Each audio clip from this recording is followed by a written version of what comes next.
Bonjour, je m'appelle Étienne Gagnon, j'ai 16 ans, je suis à l'école secondaire des Pionniers. Je suis le réalisateur de la vidéo La fin du monde en 4 secondes. Ça te va, ça?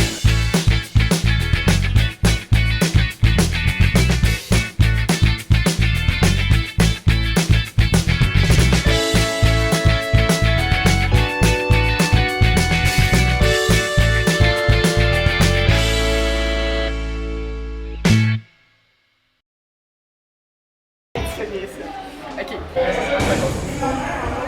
Bien, dans le fond, la 6e extinction, c'est pas encore arrivé. Il y a déjà eu 5 extinctions massives dans l'histoire de la Terre. La 6e, ça va être la nôtre. C'est clair qu'elle va arriver un jour ou l'autre, mais en ce moment, avec les données qu'on a, elle va être premièrement 114 fois plus rapide que les 5 autres, ce qui est extrêmement rapide. Et la principale cause de cette extinction-là, ça va être l'homme. Une extinction massive, ça représente une perte d'au moins 75% de tout ce qui est animal et végétal. On pense que bientôt, à cause de nos actions, surtout à cause de la pollution qu'on fait partout dans la planète, il va y avoir une perte de 75% de tout ce qui est animal et végétal sur la Terre.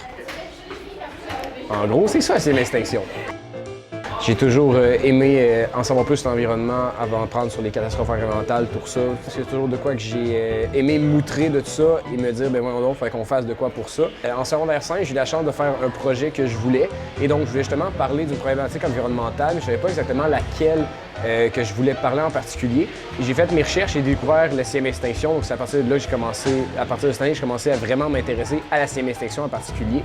Et j'ai découvert que dans le fond, ça englobait relativement toutes les autres problématiques environnementales parce que la plupart des causes des problématiques environnementales, c'est l'homme. Et la cause de cette extinction va être l'homme sous toutes ses surfaces. Donc cette année, le monde sont au courant qu'il y a un problème et qu'il faut qu'ils agissent. Est-ce qu'ils sont au courant de la 6e extinction en tant que telle? Je crois pas, parce que c'est pas tant quelque chose qu'on voit, parce que c'est pas encore de quoi qui est arrivé concrètement. C'est vague, on sait pas tant quand ça va arriver, on sait pas trop qu'est-ce qui va arriver en tant que tel, juste des suppositions qu'on peut faire, parce que la 6e extinction pourrait arriver dans une centaine d'années à cause de nos actions, comme elle pourrait arriver demain matin à cause qu'une météorite arrive sur Terre. Et je pense que l'information qui m'a le plus surpris, c'est dans un livre que j'ai lu. Je suis plus sûr du site, mais il me semble que c'est La vie après l'homme de Codman qui parle justement des 6e extinctions, des extinctions massives qui sont arrivées dans l'histoire de la Terre et dans l'histoire de l'homme aussi. Donc on parle des extinctions qui sont arrivées depuis que l'homme est arrivé sur Terre.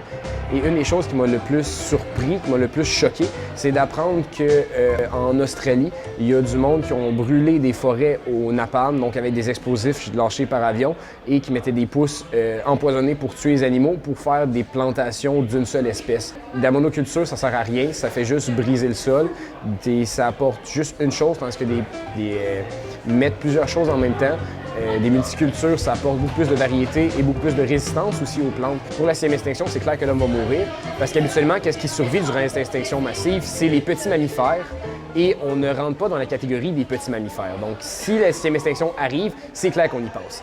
Donc, c'est sûr que ça me fait un peu peur. Avec les recherches que j'ai faites, je suis pas très optimiste par rapport à nos chances de nous en sortir, mais je pense pas que c'est en restant pessimiste qu'on va faire avancer les choses. Il y a beaucoup d'actions qui sont en train de se passer par rapport au cercle vert, par rapport aux jeunes, par rapport aux gouvernements qui veulent changer pour justement garder les voix de la population qui s'intéresse de plus en plus au changement climatique. Donc, je pense, oui, ça me fait peur parce que tout le monde a peur de mourir, mais rendu là, comme je dis, on ne sait pas quand ça va arriver et il y a des actions concrètes qu'on peut faire pour l'arrêter à cette extinction puis pour qu'elle arrive le plus loin possible. Donc, oui, ça me fait peur, mais je pense qu'il reste encore de l'espoir puis je pense qu'il faut garder cet espoir-là puis continuer à avancer.